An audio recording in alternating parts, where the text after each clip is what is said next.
Hi friends, welcome to my channel YS village women. ఈరోజైతే నేను కొబ్బరి రైస్ చేయబోతున్నాను. కొబ్బరి రైస్ ఎలా చేయాలో చూపిస్తాను. దీంట్లోకి నేను ఏమేమి వేయబోతున్నానంటే చూపిస్తాను అనమాట. నేనైతే ఫ్రెండ్స్ చూడండి, 1 కేజీ రైస్ తీసుకున్నాను అనమాట. మామూలు రైస్ అనమాట. ఇవి 1 కిలో రైస్ తీసుకున్నాను. 1 టెంకాయ తీసుకున్నాను అనమాట. టెంకాయ తీసుకొని ఇలా రుబ్బి పెట్టుకున్నాను అనమాట. 1 టెంకాయ తీసుకున్నాను 1 కేజీ బియ్యానికి.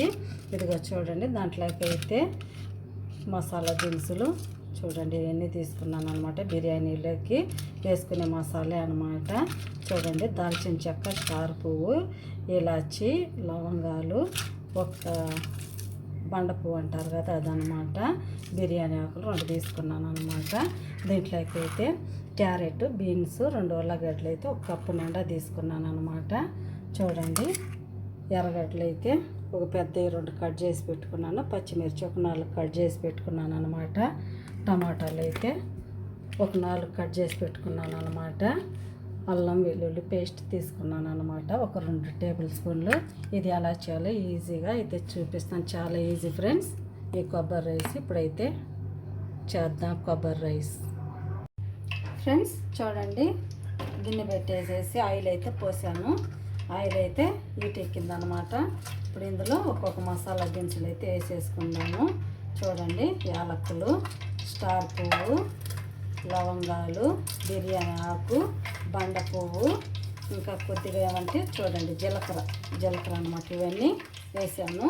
ఇవైతే కొద్దిగా ఫ్రై చేసుకుందాం. ఫ్రెండ్స్ చూడండి, మసాలా దినుసులు అయితే ఫ్రై అయిపోయాయి. ఇప్పుడైతే ఎర్రగడ్డలు వేస్తున్నాను అనమాట. ఎర్రగడ్డలు కొద్దిగా కరివేపాకు వేసాను. కరివేపాకు ఇష్టం ఉంటే వేసుకోండి ఫ్రెండ్స్, లేకపోతే వద్దు, నేనైతే వేసుకుంటున్నాను. ఇప్పుడైతే వేసుకొని బాగా ఫ్రై చేసుకోవాలి. ఎర్రగడ్డలు బాగా ఫ్రై అవ్వాలి.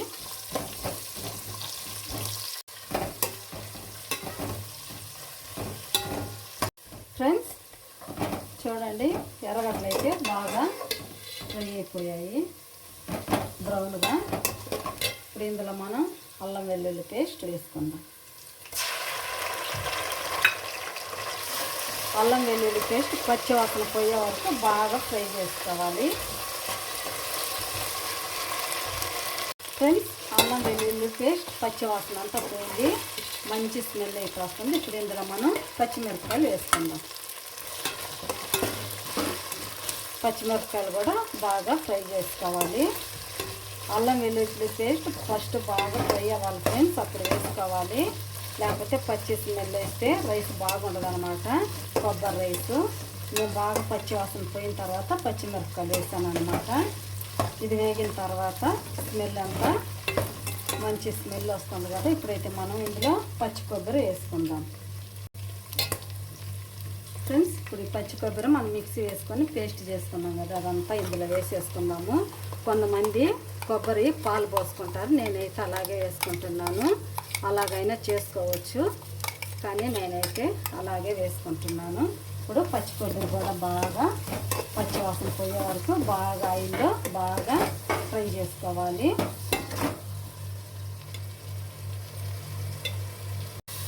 ఫ్రెండ్స్ పచ్చి కొబ్బరి కూడా బాగా ఆయిల్లో ఫ్రై అయిపోయిందన్నమాట. ఇప్పుడు ఇందులో మనం కట్ చేసి పెట్టుకున్న వెజిటేబుల్స్లన్నీ ఇందులో వేసేసుకుందాము. ఉల్లగడ్డ, క్యారెట్, బీన్స్ అనమాట.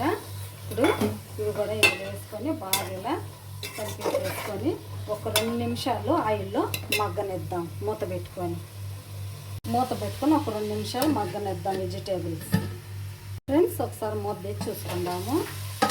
2 నిమిషాలు అయితే ఉడికించాను అనమాట. చూడండి వెజిటేబుల్స్. ఇప్పుడు ఇందులో ఏమంటే మనం టమాటాలు వేసేసుకున్నాం. చూడండి, 4 టమాటాలు కట్ చేశాను కదా. నేను కొంచెం పెద్దగా కట్ చేసుకున్నాను ఫ్రెండ్స్, మీరైతే ఇంకొంచెం చిన్నగా కట్ చేసేసుకోవచ్చు. ఇవన్నీ ఇలా మిక్సీ చేసేసుకొని ఇప్పుడు ఇందులో మనం ఉప్పు, కొద్దిగా కారం, మసాలాలు వేసుకుందాం. ఫ్రెండ్స్ చూడండి, ఉప్పు వేసుకుందాం. ఇందులో కొద్దిగా ఉప్పు వేసుకుందాము. కొద్దిగా ధనియా పౌడర్, కారం ఎంత తింటామంట కారం. నేనైతే పచ్చిమిర్చి కూడా వేసాను కదా, 1 స్పూన్ వేసాను ఫ్రెండ్స్. కొద్దిగా పసుపు వేసుకుందాము. కొద్దిగా దాన్ని బాగా ఇలా మిక్సీ వేసేసుకొని కలిపేసుకోవాలి.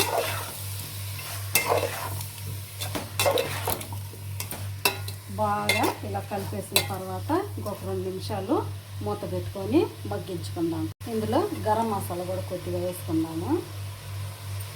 అన్నీ ఒకసారి కలిపేసుకొని ఇంకొక 2 నిమిషాలు మూత పెట్టుకొని మగ్గించుకుందాం. ఫ్రెండ్స్, ఇంకొకసారి మూత తెచ్చుకుందాము. వెజిటేబుల్స్, టమాటాలన్నీ ఈ మసాలాలన్నీ మనం వేసాం కదా, అంతా పచ్చివాసన అంతా కొద్దిగా అయితే పోయింది. చూడండి, మంచి స్మెల్ అయితే వస్తుంది. ఇప్పుడు ఇందులో మనం నీళ్లు పోసుకుందాం. నేనైతే చూడండి దీంట్లో సగం వేసాను అనమాట బియ్యము. ఇప్పుడు దీని నిండా నీళ్లు పోసుకున్నాను అనమాట.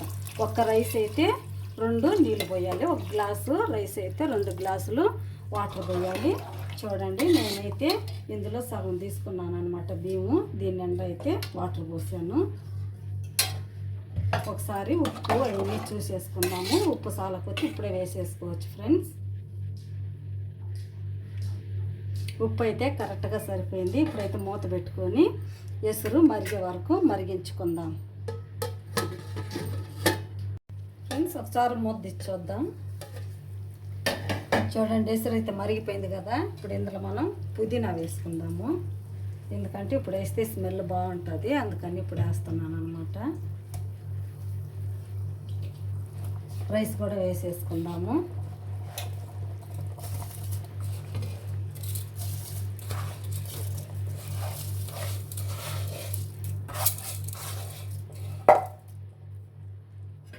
ఒకసారి బాగా కలిపేసుకుందాము. రైస్ వేసుకొని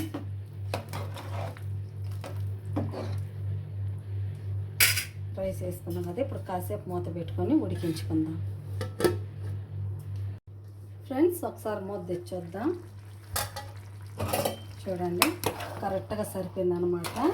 నేను 1 కేజీ రైస్కి కొలుసుకున్నాను అనమాట. కరెక్ట్గా సరిపోయాయి అనమాట నీళ్ళు. నేను ఎలా చూపించానో అలానే పోసుకోవాలి. కరెక్ట్గా చూడండి అయిపోయింది. ఇంకొక 2 నిమిషాలకైతే అయిపోద్ది అనమాట. ఇంకొద్దిగా మూత పెట్టుకొని ఇంకా నీళ్ళు కొద్దిగా ఉన్నాయన్నమాట. ఎగురుకుందాక ఇంకా కాసేపు ఉంచుదాం, మూత పెట్టుకుందాం. ఫ్రెండ్స్, ఒకసారి మూత తెచ్చొద్దాం. చూడండి, అయిపోయింది అన్నం అయితే. కొబ్బరి రైస్ చూడండి ఎంత బాగా పొడిలాడుతూ ఎంత బాగా వచ్చిందో. ప్లీజ్ ఈ రైస్ కనుక మీకు నచ్చితే నా ఛానల్ని సబ్స్క్రైబ్ చేయండి, సపోర్ట్ చేయండి, ఇతరులకు షేర్ చేయండి. బాయ్. మళ్ళీ ఇంకొక వీడియోలో అయితే కలుద్దాం.